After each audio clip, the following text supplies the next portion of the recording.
इस लेक्चर में हम food science and technology MSc BSc के subject milk and milk product का topic manufacturing packaging and storage of pressurised milk के बारे में डिटेल में पढ़ेंगे, जो कि ICR food science and technology NET examination के सिलेबस का एक इम्पॉर्टेंट टॉपिक है। ठीक है, तो चलिए लेक्चर स्टार्ट करते हैं। तो मैन्युफैक्चरिंग करने के लिए प्रेशराइज्ड मिल्क को पहले हम रिसीव करते हैं मिल्क को ऑन द प्लेटफॉर्म। ठीक है, मिल्क डेयरीज़ में क्या होता है कि जो मोटर ट्रक्स होते हैं उनमें मिल्क कैंस फिल होते हैं मिल्क में से, जो कि अलग अलग टाउन या फिर गांव से आते हैं मिल्क लेके, और वो अनलोड होते हैं प्लेटफॉर्म के ऊपर। तो उनको हम अनलोड करते हैं मैन्युअली। देन अनलोडिंग करने के बाद मिल्क की ग्रेडिंग होती है। जो ग्रेडिंग है वो on the basis of quality and price fixing के पर्पस के लिए होती है ग्रेडिंग मिल्क की। ठीक है, तो यही ग्रेडिंग जो है वो डिसाइड करती है, जो फिनिश्ड प्रोडक्ट हमारा बनेगा उसको डिसाइड करती है। तो ग्रेडिंग में हम ऑर्गेनोलेप्टिक टेस्ट करते हैं, जैसे हो गया स्मेल, टेस्ट या फिर अपीयरेंस, टच, एसिडिटी, सेडिमेंट। ये सारे टेस्ट हैं जो परफॉर्म किए जाते हैं, जिनको हम प्लेटफॉर्म टेस्ट भी बोलते हैं। प्लेटफॉर्म टेस्ट वो होते हैं जो जब हमने मिल्क को अनलोड कर लिया प्लेटफॉर्म के ऊपर, तो वहाँ पे जो ये ऑर्गेनोलेप्टिक टेस्ट होते हैं इन्हें हम प्लेटफॉर्म टेस्ट बोलते हैं। ठीक है, तो इसके लिए स्मेल को कैसे हम चेक करेंगे?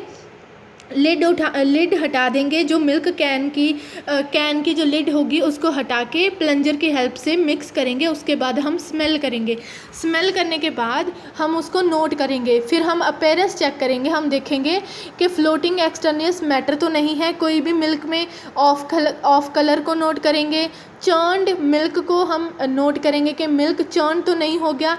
जब ट्रांसपोर्ट होते हैं ट्रक्स, ठीक है, मिल्क प्लांट में, तब वाइब्रेशन के कारण मिल्क है जो पार्शली चर्नड हो जाता है, उसको भी हम नोट करेंगे। उसके बाद हम देखेंगे मिल्क का टेम्परेचर कितना है, जो कि 5 डिग्री सेल्सियस होना चाहिए। उसके बाद हम सेडिमेंट को चेक करेंगे कि मिल्क में कोई सेडिमेंट तो नहीं प्रेजेंट है, जो कि इंश्योर करेगा क्लीन मिल्क सप्लाई को। ठीक है, तो जो सेडिमेंट टेस्ट है वो यूज़ करते हैं as a check on the milk production and handling method on the farm. Low sediment need not necessarily mean a low bacterial count in milk, although the reverse is often true। ठीक है, उसके बाद हम acidity check करेंगे। तो जो acidity होती है वो एक तो नेचुरल और अपेरेंट एसिडिटी होती है। वो क्यों हो जाती है? जब सिट्रेट और फॉस्फेट जो कि ग्रुप मिल्क में प्रेजेंट है, वो जब डिज़ोल्व हो जाते हैं कार्बन डाइऑक्साइड में, या तो मिल्किंग के दौरान या फिर मिल्किंग के प्रोसेस के बाद, तब नेचुरल और अपेरेंट एसिडिटी है जो वो डेवलप होती है। एक होती है रियल और डेवलप्ड एसिडिटी। वो क्यों होती है? जो लैक्टिक एसिड है वो प्रोड्यूस्ड हो जाता है मिल्क में by the action of bacteria और लैक्टोज इन द मिल्क। ठीक है, तो जो एसिडिटी है मिल्क की, वो इन दोनों एसिडिटियों को मिला के मिल्क की एसिडिटी बनती है। तो मिल्क की एसिडिटी को डिटरमाइन करने के लिए हम टाइट्रेबल एसिडिटी करेंगे by titrate a known volume of milk with standard alkali to the point of an indicator phenolphthalein। ठीक है, तो ब्यूरेट लेंगे, उसमें हम 0.1 NaOH डालना है और मिल्क सैंपल लेना है 10 ml। उसके बाद फिनोलपैथिलीन का इंडिकेटर है जो 10 ml मिल्क सैंपल है जो फ्लास्क में 2 से 3 ड्रॉप्स डालनी है। उसके बाद हमने रीडिंग्स नोट करनी है जब हमें लाइट पिंक कलर है जो ऑब्टेन हो जाता है एसिडिटी, वो हमें बताएगा मिल्क की एसिडिटी। उसके बाद हमें करना है जी सैम्पलिंग। तो इन सारे टेस्ट को परफॉर्म करके मिल्क की सैम्पलिंग की जाती है। Sampling is through mixing of the milk. This can be done by the plunger और स्टिरर एंड ऑपरेटेड मैन्युअली और mechanically in the milk in cans और टैंक्स। ठीक है, और टैंकर्स। जो सैम्पलिंग है वो इंडिविजुअल भी हो सकती है, कंपोजिट सैम्पलिंग भी हो सकती है। कंपोजिट सैम्पलिंग मतलब मिक्सचर हो सकता है 2 या फिर उससे ज़्यादा इंडिविजुअल लॉट्स ऑफ मिल्क का। ड्रिप सैम्पलिंग हो सकती है। सैम्पलिंग में भी डिपर या फिर ट्यूब। ठीक है, तो ऑटोमेटिक वैक्यूम या फिर डिपर सैम्पलिंग हम यूज़ कर सकते हैं। सैम्पलिंग करने के बाद हमें करनी है मिल्क की वेइंग। ठीक है, तो वेइंग हम मैकेनिकली या फिर मैनुअली वे करते हैं मिल्क को बाय वेट या फिर बाय वॉल्यूम। उसके बाद मिल्क की होती है जी टेस्टिंग। मिल्क की टेस्टिंग में हम कुछ टेस्ट परफॉर्म करते हैं, जिसमें फ़र्स्ट है percent acidity. Percent acidity test perform क्यों किया जाता है? मिल्क की एक्सेप्टेंस और रिजेक्शन को ये डिटरमाइन करता है, बताता है कि मिल्क को रिजेक्ट किया जाएगा या फिर एक्सेप्ट किया जाएगा। ठीक है, तो इसको इसीलिए इसे भी हम प्लेटफॉर्म टेस्ट बोलते हैं। नेक्स्ट अल्कोहल टेस्ट किया जाता है। अल्कोहल टेस्ट बताता है कि जो मिल्क है वो हीट स्टेबल है या फिर नहीं, इसको भी हम प्लेटफॉर्म पे करते हैं। नेक्स्ट टेस्ट होता है क्लॉट ऑन बॉइलिंग टेस्ट, जो कि मिल्क की हीट स्टेबिलिटी को हमें बताता है। नेक्स्ट टेस्ट होता है डाई रिडक्शन टेस्ट, जिसमें हम MBRT या फिर रिजोरेन डाई को यूज़ करते हैं। ये क्या बताती है? मिल्क में कितना कंटेंट है माइक्रोबियल कंटामिनेशन का। तो इसमें हम MBRT डाई लेते हैं, जिसको नॉन सैंपल ऑफ मिल्क में डालते हैं और हम टाइम नोट करते हैं कि वो डाई है जो कितने टाइम में कंज्यूम हो रही है। अगर 4 से 5 आवर्स लग रहे हैं उस डाई को कंज्यूम होने में, तो वो बैक्टीरियल क्वालिटी है जो मिल्क की बहुत अच्छी है। अगर हाफ आवर में ही सारी की सारी डाई कंज्यूम हो जा रही है सैंपल में से, तो वो मिल्क है जो उसमें बहुत ज़्यादा माइक्रो ऑर्गेनिज्म की क्वांटिटी है जो प्रेजेंट है। तो अगला टेस्ट होता है जी डायरेक्ट माइक्रोस्कोपिक काउंट। इससे हमें टाइप ऑफ माइक्रो ऑर्गेनिज्म पता चलते हैं कि कितने टाइप कौन कौन सी टाइप का माइक्रो ऑर्गेनिज्म मिल्क में प्रेजेंट है। नेक्स्ट टेस्ट है स्टैंडर्ड प्लेट काउंट। ये हमें बताता है कि बैक्टीरियल कंटामिनेशन कितनी है, कितना प्रेजेंट है, एंड ग्रोथ कितनी है मिल्क में बैक्टीरियल कंटामिनेशन की।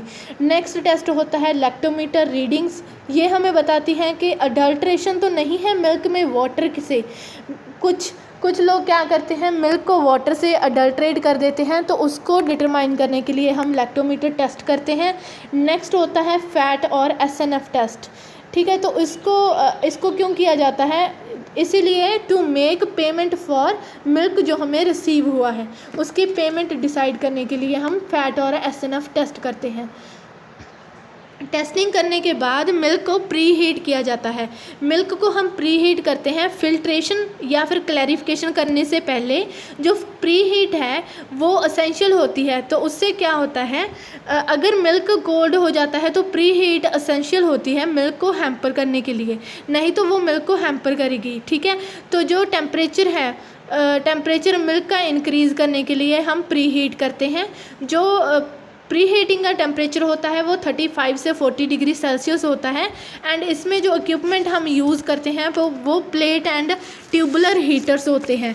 ठीक है, तो प्री हीट करने के बाद मिल्क को हम फिल्टर या फिर क्लैरिफिकेशन करते हैं।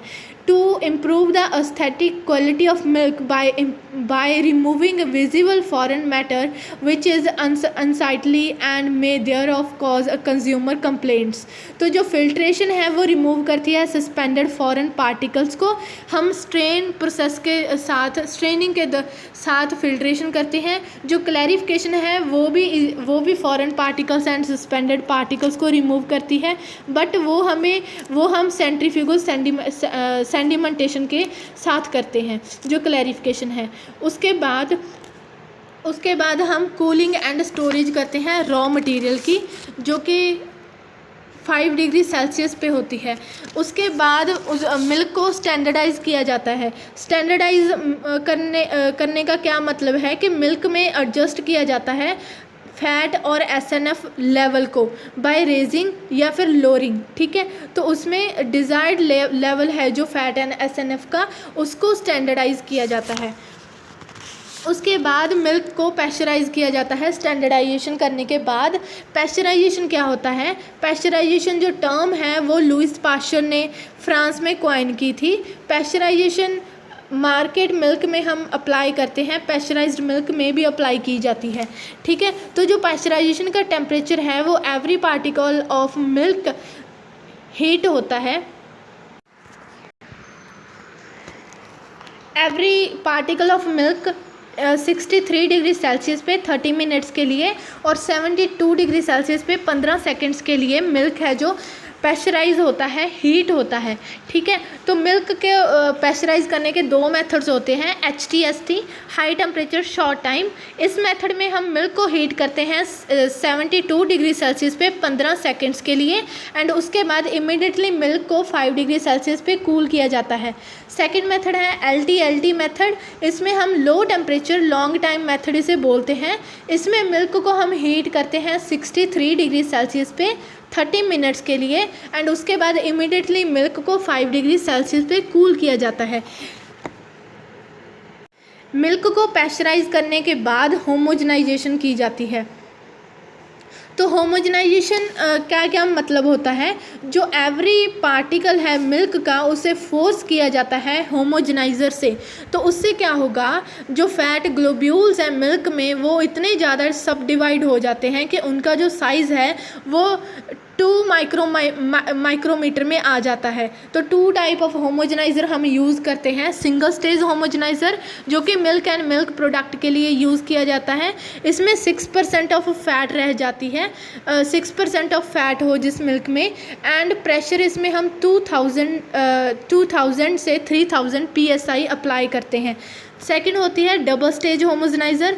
ये यूज़ करते हैं मिल्क एंड मिल्क प्रोडक्ट के लिए, एंड इसमें भी इसको हम यूज़ करते हैं जब हमारे पास मिल्क में फ़ैट 6% से ज़्यादा हो, एंड इसमें हम प्रेशर फर्स्टली रखते हैं 2000 से 3000 PSI, सेकंड स्टेज पे रखते हैं 500 PSI प्रेशर। तो होमोजेनाइजेशन के बाद कूल किया जाता है मिल्क को इमीडिएटली 5 डिग्री सेल्सियस पे। उसके बाद बॉटलिंग एंड पैकेजिंग होती है, या फिर बॉटलिंग एंड कैपिंग। तो बॉटलिंग एंड कैपिंग में हम, इसका पर्पस क्या होता है कि मिल्क है जो कंटामिनेट ना हो, मिल्क डैमेज ना हो, डिग्रेड ना हो, उसको हम डिस्ट्रीब्यूट कर सकें, सेल कर सकें, ठीक है। तो बॉटलिंग एंड कैपिंग में जो बॉटल्स होती हैं, ग्लास बॉटल्स, वो यूनिवर्सली यूज़ की जाती हैं, एंड मैनी कंट्रीज़ में ब्राउन बॉटल्स यूज़ की जाती हैं, ठीक है। तो ब्राउन बॉटल्स क्यों यूज़ करते हैं, ऑफ फ्लेवर जो कि लाइट से हो सकता है उसको अवॉइड करने के लिए। जो ग्लास बॉटल्स हैं वो राउंड होती हैं और स्क्वायर शेप में मिलती हैं USA में। पहले बॉटल्स को एग्ज़ामिन किया जाता है, उसके कलर को, कैपेसिटी को, स्ट्रेंथ को, उनमें भी बहुत सारे टेस्ट होते हैं, जैसे कलर एंड अपीयरेंस, बॉटल्स का size, dimension, weight and normal capacity, strength and durability, ठीक है। ये सारे टेस्ट होते हैं। उसके बाद जो अगर स्मॉल प्लांट है तो उसमें स्मॉल कैपेसिटी की बॉटल्स हम यूज़ करते हैं, उसको हैंड फिलर की हेल्प से हम मैनुअली लीवर और कैपेबल ऑफ फिलिंग 4 to, जो हैंड फिलर होता है वो 4 to 12 बॉटल्स एक टाइम में फिल करता है, एंड जो कैप्स होते हैं वो हैंड कैपर के थ्रू लगाए जाते हैं। बट जो लार्जर प्लांट्स होते हैं उनमें ऑटोमेटिक, कॉन्टीन्यूस, मैकेनिकल या फिर बॉटल फिलर और कैपर्स यूज़ किए जाते हैं। तो ब्रॉडली ये 2 टाइप के होते हैं, ग्रेविटी फिलर और वैक्यूम फिलर। तो जो जब मिल्क फ्लो करता है by gravity into the bottle and वो प्रेस्ड होता है अगेंस्ट द फिलिंग वॉल्व, तो उसे हम ग्रेविटी फिलर बोलते हैं। तो फिलिंग करने के 2 प्रिंसिपल होते हैं, लेवल फिलिंग और क्वांटिटी फिलिंग। जो लेवल फिलिंग होती है वो क्विकर होती है एंड कॉमन होती है, एंड जो क्वांटिटी फिलिंग होती है वो ज़्यादा एक्यूरेट होती है एंड इफेक्ट नहीं होती बाय टेम्परेचर और फोम, ठीक है। Is slower and hence seldom used. तो मिल्क की पैकेजिंग है, जो पेपर हम यूज़ करते हैं वो वाटरप्रूफ लेयर होनी चाहिए, पॉलीइथिलीन या फिर वैक्स यूज़ करते हैं। 5 to 10% सिंथेटिक फाइबर भी यूज़ किया जाता है, जो कि influence is said not to influence the printing और folding capacity of paper but rather to provide better wet strength. Cartons जो कॉमनली यूज़ करते हैं हम both bulk and retail sale के लिए, ये बनते हैं combination of food grade paper and wax and plastic से।